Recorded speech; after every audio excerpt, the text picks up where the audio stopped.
Awesome. Thank you so much for joining us today, Isa. My name is Tan. I'm a project coordinator at Sabil. Thank you for joining us for the latest Kumi Now online gathering. I've provided links in the chat where you can access our previous videos and our website, and I can send that again for the new people who have joined. Our topic today will be on human rights, and we're honored to be joined today by Isa Amro. Isa is a great friend of Sabil, so many of you might already know him. But in case you don't, he is a human rights activist who has dedicated his life to peaceful resistance against Israeli occupation in Hebron. He founded the activist group Youth Against Settlements and has become a leading voice in the nonviolent resistance movement in Palestine. He's been present on many of our recent delegations, but also he's frequently documenting abuses by the military and settlers in the West Bank and has been punished, threatened, or violently attacked as a result. So today he'll be joining us talking about human rights, about updates from Hebron and other topics surrounding the West Bank. So the first part of the meeting will be dedicated to Isa, but please stay around after he leaves as we will be dedicating our time to advocacy work. So Isa, thank you for joining us, and feel free to start whenever. Yes, thank you very much. And I love Sabil and I love their volunteers and I love their work. Thank you for everything you do in Palestine and thank you for everything you do outside Palestine. I think the work outside Palestine is very important as well as the work in Palestine. We all work together to make a change. And without the global support, the international solidarity movement, with us as activists in the field, we can't survive and we can't continue. So I want to thank you deeply from my heart for your support, for your passion, for your sympathy, and for your great success and victories all over the world. This is something very important. I want to say that it's getting harder and closer to victory for us. It's very hard now. The situation is getting to be much harder.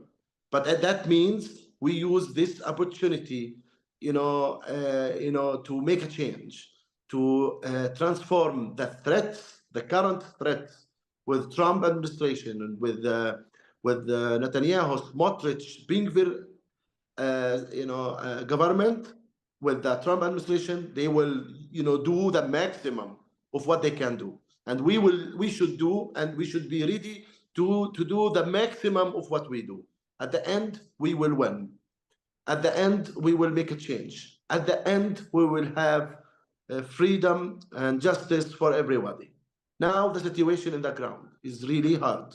All over West Bank, since October 7th, it's fragmented.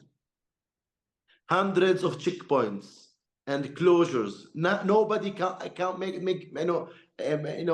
them because they are too many and they are changing a lot. Every day they are closing more roads, more streets, more cities, more compounds.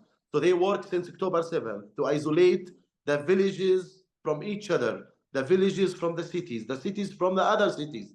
So to go to Bethlehem from Hebron, it's now a mission. You need to do a lot of work to go from a village to Hebron. It's the same. So they are working around fragmentation, of Palestinians from each other, from Jenin to Yatta. It's all fragmented. Something else very important. So movement is very restricted. People are not leaving their cities, their compounds, their villages. Something more important than that, people don't work. They don't have source of income. The majority of the Palestinians, the main two employers are the Palestinian Authority and the Palestinian Authority employees. They don't get salaries. They get, pieces, because that Israel, who's responsible about collecting the taxation of Palestinian goods, because Israel controls all the borders, all the, the ports. You can't import or export without, Israel permit, and they collect the taxes when they, receive the goods to Palestine. So the main two employers are the Palestinian Authority, and they don't get the money from the taxation. Israel is cutting the money, freezing the money of Gaza, so the Palestinian Authority is not able to pay its employees, and they are the main employer. The second employer is the workers inside Israel. And the workers inside Israel, they don't work since October 7th. No workers. Very few of them are working. Third, the Palestinian economy is affected because Israel fragmented West Bank and there is no way to do any kind of production. So the main three employers, PA, the Israeli market, labor market, and even the Palestinian private market, they are all affected by the Israeli closure policy, oppression policy, everything they do. Something else we should talk about, the raid. Israeli military every day they raid Palestinian cities, Palestinian compounds, Palestinian villages. And when they raid the cities, they stay sometimes 12 hours, sometimes 24 hours. They search houses, they vandalize the furniture, they vandalize the land, they detain Palestinians, they beat them up, they arrest Palestinians. Around 12,000 Palestinians were arrested since October 7th in the West Bank. I'm talking about West Bank, to highlight what's going on in West Bank. So the arrest, the detention, the treatment of the people who are detained or arrested, they use numbers for the detainees. I have a friend, his name is Osama Shaheen, 17. They called him number 17. They didn't tell him Osama, and they detained him for 12 hours, and he was 17. He was not Osama. Him and another 20 Palestinians. And it's a trend everywhere. And for Palestinian prisoners, they are using starvation for Palestinian prisoners. They give them 1,000 calories per day only, per prisoner. And they treat them, they dehumanize them, they make their life really horrible inside jail. So Israel is violating the international treaties about the international law and about prisoners, how to treat prisoners. They are really, because it's being their responsibility. Itamar being he's the far right wing, terrorist. Something else, education. Palestinians are not able to move from one city to another to go to universities. So the majority of the universities, they use online, and students didn't register. First, they are afraid to move between the cities because the student's age is the target. The university's student age is the target. Second, because they don't have enough money to cover the expenses for the universities, either the fees or even the daily expenses. Settlers now. Settlers in the West Bank, they became much more violent. They are going after Palestinians, the Palestinian farmers, the Palestinian farms, Palestinian animals. They attack Palestinians every day almost. So we have, maybe last month, it was around more than 400 attacks from settlers on Palestinians, violent attacks. Me personally, in November, I was attacked more than 10 times. They threw stones at my house. They threw empty bottles on my house, empty beer bottles. They stole my CCTV cameras again and again, verbally attacked me many times, threats all the time. You don't feel safe in your house. So that's the life with the settlers. The settlers feel emboldened, especially after Trump won, and they see that it's the time to do annexation. And the Israeli government decided to remove administrative detention from the Israeli settlers. It's a big movement toward, allowing settlers to do whatever they want. And even, the Israeli security forces, they rarely use administrative detention. Administrative detention means you go to jail with secret files and they don't know anything about you.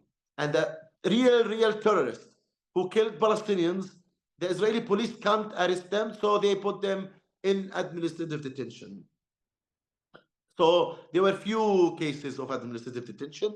Now the Israeli Defense Minister, Katz, the new appointed minister, cancelled the administrative detention only for the settlers. So settlers are not now under the administrative detention. But in Israeli jails, where Israel uses the administrative detention against Palestinians, for their human rights, for their political activities, for their social activities, for disagreeing even with the PA, they put Palestinians in administrative detention. We have around 3,500, 3,400 Palestinians in administrative detention, which means 3,400 Palestinian families, they don't know why their relatives, their friends, their supporters are in jail. This is something very important. It's severe. Israel never used that number of administrative detention, prisoners. Now there are 3,400 Palestinians, among them kids, among more than 100 kids, and more than 20 women. And a friend of mine, my lawyer with the Palestinian Authority cases, Diala, is one of them. She's an amazing lawyer, liberal lawyer. She's in jail for her political activities and for her social activities. She's in jail since 8 months. And to be very honest, we don't know why. I know why, we know why. Because the sole purpose of the Israeli military system is to prevent Palestinians from dreaming about freedom. If you dream about freedom, they may put you in administrative detention. And so prisoners, economy is really very hard. Raid from the army, fragmented West Bank completely. And this administrative detention, it's another example and another indicator of the Israeli apartheid. How you remove the administrative detention from the settlers and you keep it for Palestinians. This is something very important. This is another indicator, another proof that Israel is an apartheid state. The main proof is that me, Isa Amro, and all Palestinians in my city and in West Bank are under Israeli military law, which means you are guilty until you're proven innocent. You are guilty by law until you're proven innocent. It's the opposite of the civilian law. Not only that, non-violence resistance under the military law is not allowed. I was indicted, convicted, and sentenced in the military court for my non-violence activism. Today, Sami Huraini from South Mount Hebron, from Yatta, from the village of Twane, was convicted for protesting peacefully against the Israeli occupation. He was convicted, and his sentence was, 1 month in jail, suspended time in jail. But that means he's suspended and he will go to jail next time he organizes a protest against the Israeli occupation. So the administrative detention removal, it's an indicator to all of us that Israel is an apartheid state. So we can use it for advocacy, removing administrative detention, for the settlers and keeping it for Palestinians. The second one, which is very important, removing the administrative detention, it means about the settlers, it means that it's the beginning of annexation. It's the removing the Israeli military authority on the settlers. Because now the Israeli military is allowing the Israeli police to function and operate the civilian law on the settlers. Now the Israeli leaders want the settlers to be under the Israeli law directly without the military. And it's a kind of annexation, and it's about the legal system. The civilian system will be directly implemented on the Israeli settlers. This is something very important. And the third one about administrative detention, removing it, it's about encouragement to do more violence against Palestinians, to reduce the number of Palestinians in the West Bank to minimum, in the West Bank in general, and in Area C and H2 in Hebron in specific. About settler violence, Itamar Ben-Gvir, the Israeli National Security Minister, he distributed more than 150,000 rifles. Many of them were made outside Israel, in the States and other countries. The 150,000 rifles reminds me of the 1930s and 20s of the Israeli Jewish militias, the Herguns and the Herzls and the Haganas, who were dead, who did many massacres against Palestinians that time. So if we don't work hard, if we don't now act with concrete actions, much more massacres, as the Ibrahim Mosque massacre, which happened in 1994, will happen. About Hebron, you know that Hebron situation is very hard. But after October 7th, the situation became much harder. First, they added more surveillance on us. Everything, all my life details are observed and monitored, and they spy on us. When I leave the house, the settlers come and attack my house. How come they knew that I'm not in the house? Because of their surveillance, because of their blue wolf and their red wolf, systems who are observing and monitoring Palestinian civilians. It's not about security. Something else. Nobody is allowed to visit me in my house. Only internationals, Israelis, and the people who are living in the area. So around 1,000 Palestinian families in Hebron, they don't have any social life. They don't have any services. They don't feel safe, and they can't practice their own national identity. So no Palestinian flags, no Palestinian songs, and all what they hear is Israeli songs, Israeli flags, and Israeli settlers. They have their own visitors. So we feel that we are losing our city by time. We are losing our identity by time. This is something very important to address in our lifetime. And then you don't feel safe, no social life, and no services. Services, ambulance, you can't get an ambulance on time. To get any electrician inside to do maintenance to your fridge, you need hours and days of coordination to bring in a maintenance man, a craftsperson, to do any kind of maintenance to your house. So this policy means they don't evict you physically from your house, but they make it impossible for you to stay. They use it in H2 in Hebron. They are using it in Area C, and they will increase that by settler violence and army oppression, and nobody will speak about that, to make Palestinians leave Area C, leave H2, then leave even West Bank, because Israeli ministers are saying that we should reduce the number of Palestinians in Gaza to half, and in the West Bank to no one, to no one. They don't want anyone in the West Bank to annex it to Israel. This is my introduction. And for sure, in the field, we don't give up. We keep working, documenting the human rights violations, leading tours, doing advocacy, doing more legal actions, trying to help the families resilience to stay and remain in these hard times. Now we are campaigning about the olive harvest, but when we finish, we will go to another campaign. Thank you very much for inviting me. I am happy to be in touch with all of you. You can find me all over social media, Isa Amro, and I'm ready to engage and be part of any direct action, any concrete action against the Israeli occupation. Thank you, Issa, for your presentation, and it's very depressing. I know what's going on. If you can answer some questions for Q&A, there's a few people. I guess one question, and this might be related to, in general, to international support. How can people support the work you're doing and the current movement that's happening, against occupation in the West Bank? Particularly, what can international delegations, other than just visiting, what can they do more that would, support what you're doing right now? For now, many people in the world are doing great actions. We see them from Palestine.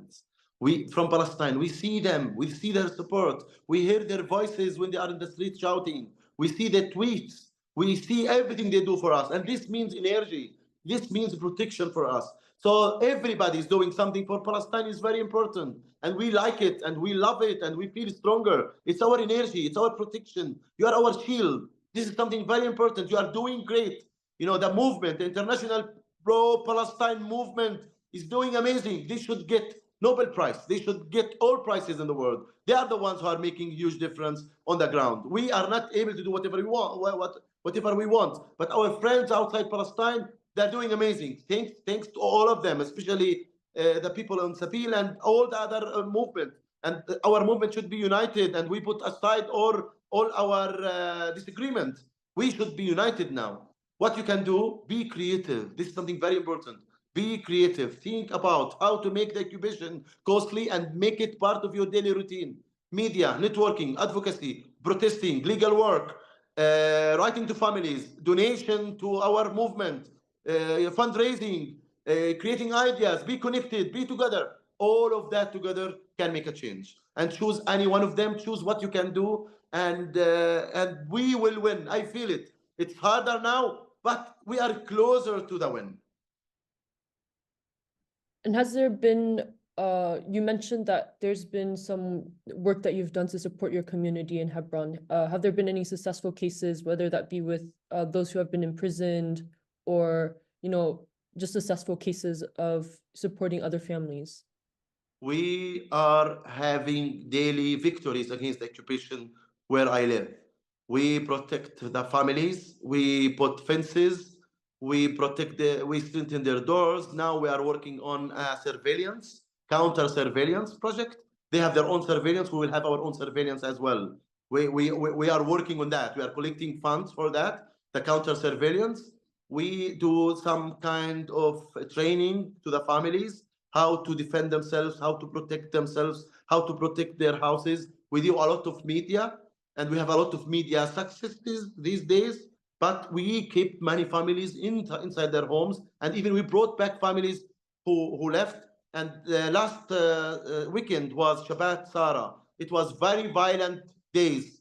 Our work on the ground, we had our own volunteers staying in the houses, staying with the families, documenting the movement of the settlers, and the settlers were moving around to attack, and they were not able to attack families.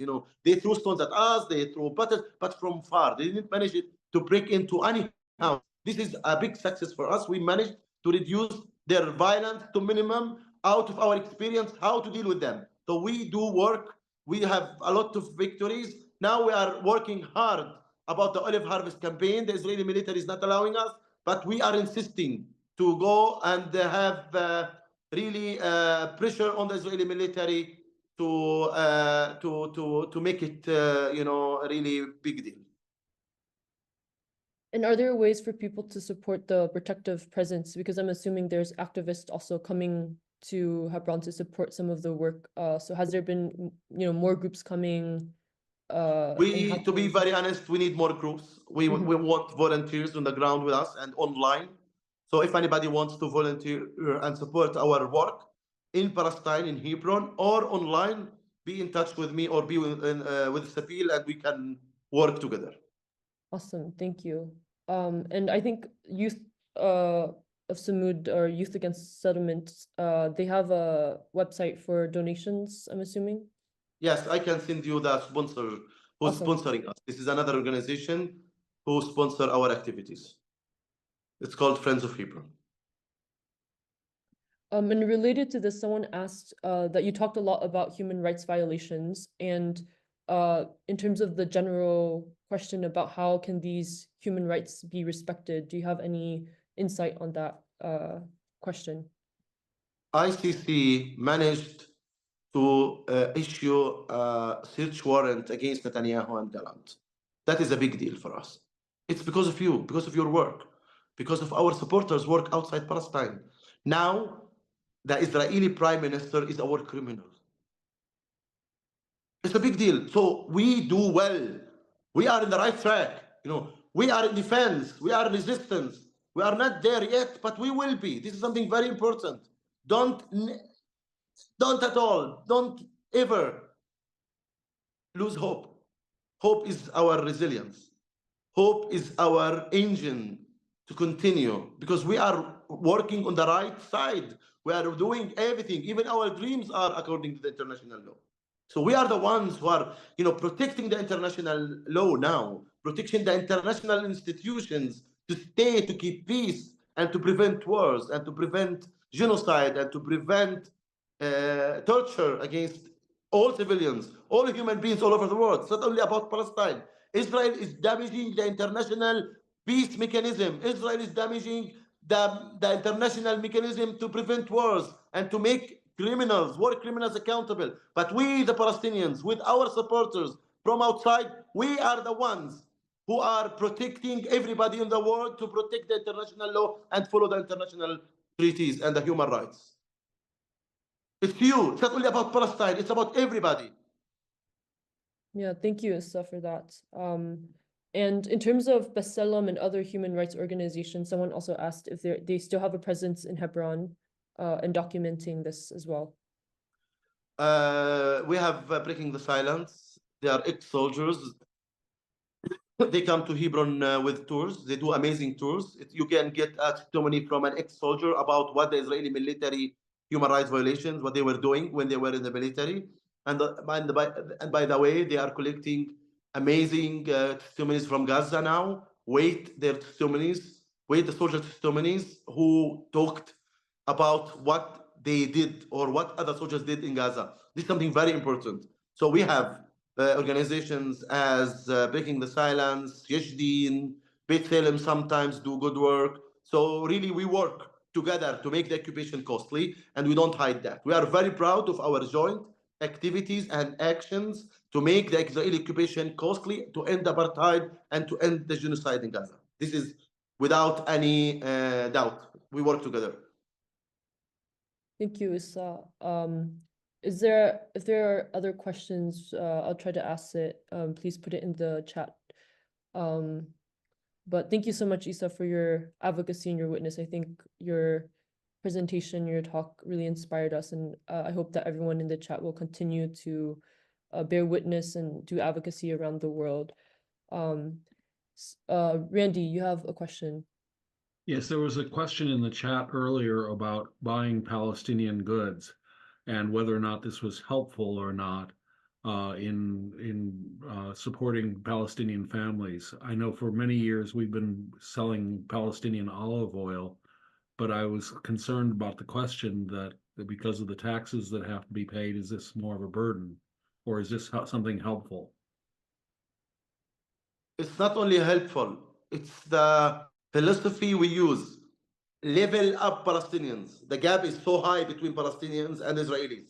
So level up Palestinians. And one of the ways of leveling up Palestinians is to support Palestinian farmers and to support Palestinian economy. This is one of the resistant tools and methodology to level up Palestinians. To level up Palestinian voices, level up Palestinian farmers, level up Palestinian sports, level up Palestinian students, level up Palestinian artists, level them up. This is amazing idea. Do it. Thank you, Randy, for pointing out that question. And Thank you I very would much. like to know, if you're going on any delegations, to try to also support the local economy in that way, in person as well. So yeah, thank you, Issa. Are there any other questions before we, oh, someone asked where we can buy Palestinian goods, if you know of anywhere we can support. It's all over. Be in touch with me or with Sabil. You will find many Palestinian amazing goods, good quality, first hand. Awesome, thank you. I know you're a busy man, so if you need to go, but we would like to thank you for being with us today, and was honored hearing from you. Thank you, dear. All the love, all the respect. Be united and never ever lose hope. Thank you, Issa. Awesome. So it was great hearing from Issa. We'll turn now to a discussion and advocacy section of Kumi. So I see there's a lot of comments in the chat, and if you want to later have a discussion in terms of buying goods and finding places to support. I know it's also near the holidays, so I think this could be a time also for everyone to just look into some shops online and try to support via that. So for now, I do have the kuminow.com action page, so I'll link that in the chat. So I'll mention a few actions here. So we do have links if you click on the action page to protests. So as Issa says, it's very important to continue to use your body and be doing protests in person and advocating in different ways. In terms of the United States actions, we talked about this last week, but we had some advocacy regarding the resolutions in the Senate and House. And obviously the resolution to block weapons to Israel did not pass. But 40% of Senate Democrats did vote to support this resolution. So we do want to continue to encourage them to go in the right direction. So there's a link in the action page where you can click on it and then basically send them an email of just thanking them for their support, especially if it's your senator in your state, if you're in the US. So I'll just link it also in the chat. And then Jewish Voice for Peace is continuing to do their email campaigns and call campaigns specifically to demand Congress to stop weapon transfers to Israel. So that's really important. The UK, the PSC, which is a very Palestine solidarity campaign, they're very active and they have petitions and actions. So I would also recommend visiting their website. You can also find that on the action page. I think there was some recent findings that the British government specifically has been really active in sending spy planes and other things almost every day to Gaza. So it's very important to pressure the UK government. In Canada, one of Toronto Arts Foundation's top donors, the Israeli Foundation, is the charitable counterpart of the genocidal Israeli group, which is Israel's largest real estate company. So they basically go around the world doing real estate sales on stolen Palestinian land. So they have a campaign where you can essentially try to pressure them to drop and cut ties with this foundation. So I'll send you the link for this as well in the chat. And then we also have been doing the Chevron Out of Palestine. So you can continue to send a letter to the Chevron CEO to boycott Chevron for Gaza. And I see a few things in the chat, so let me answer or read out loud if there's anything. Elizabeth Block says that there's a demo Friday in Toronto at Dundas Square at 5 p.m. So if you're in Toronto, that's a good thing you can come to. And let me see, Sabeel does have actually a few stores in the Old City that we usually support. And in our delegations, we recently have been inviting them to bazaars and things like that for delegation members to support them. So I can link a few if they have online stores. Most of them do. And they range from like perfumes to embroidered objects to olive oil. So I'll try to link a few of that in the chat just so you guys can take a look. And they're specifically in the Old City.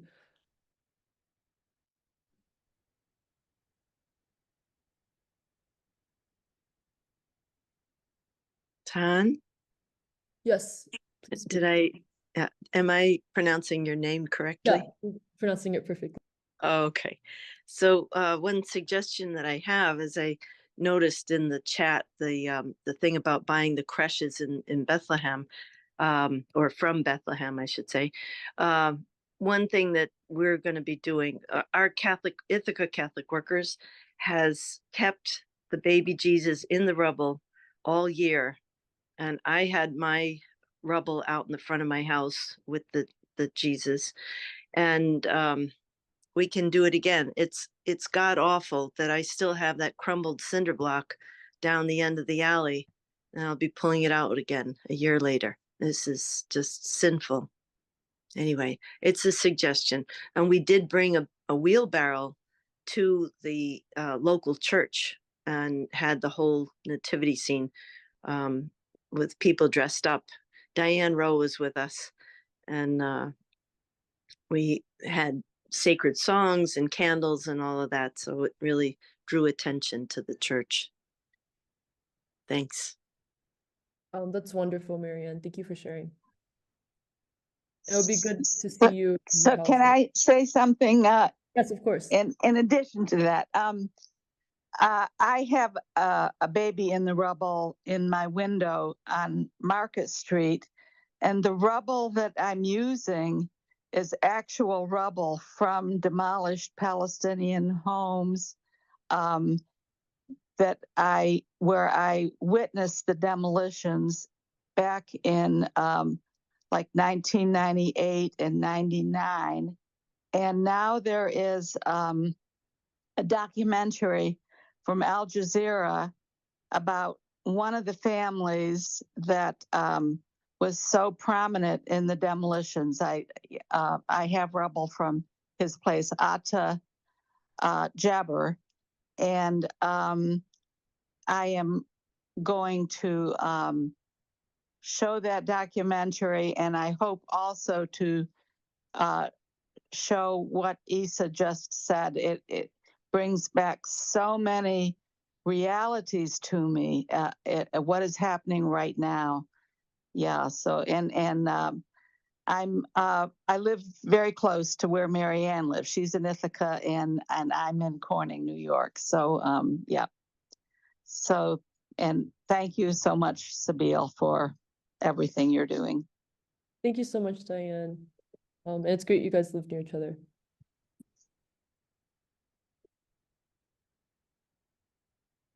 I'm also trying to find the links to the shop from the bazaar, but if people who have attended the bazaar and know some of the shops, you can link that as well. And I put the link to the Star Bazaar at Bethlehem Bible College in the chat already.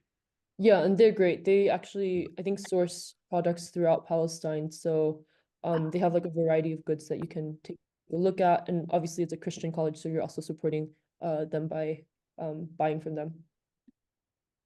Ton, Yes. Ton, it's Liz. I don't know how to do anything, but Jonathan Kotab sent a really interesting thing for Christmas this year about Herod wanting to kill the children after the Magi came to him. And I thought that was timely too, because the children have bullets in their heads and they want to wipe out a generation. And so I don't know how we depict that, but this at Christmas, these messages are harrowing, Yeah, absolutely. Did you all see that newsletter from Jonathan Kotab about celebrating Palestine Christmas? And he talks about Herod and the Magi and the flight to Egypt that we've seen in the miniatures of the Mughal and everywhere. It happened. The wailing and the lamenting. Thank you. Yeah, thank you, Liz. And yeah, people should take a look at what Jonathan said. And I think it's very important to also convey some of these messages to your local church communities or your local Bible studies. I think that can be just one way of action, is just theologically reflecting. That's always important. And Carol, thank you so much for sharing. I know you mentioned the protests last week, so it's great that the protest happened. And yeah, thank you for sharing the link.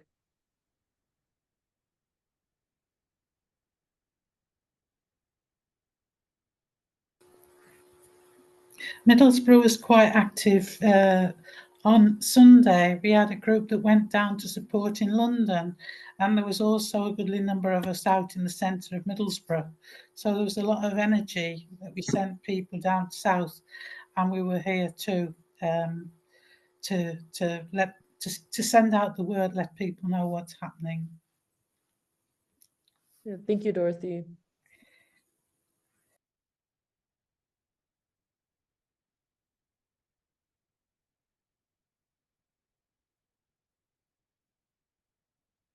And will Sabine be having the thing on the regular Zoom on Thursday on Thanksgiving Day?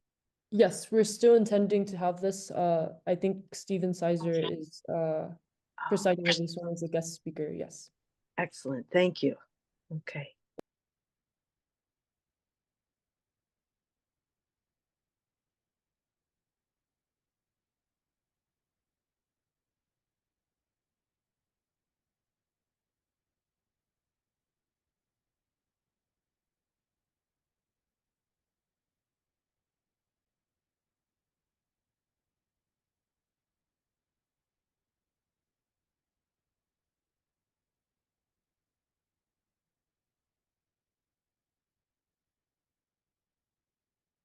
And I'm wondering if anyone from the last group has joined us that might be able to talk about the trip. Yeah, there's several people actually in the group. So if anyone wants to raise their hand and volunteer to speak a little bit, that'd be great.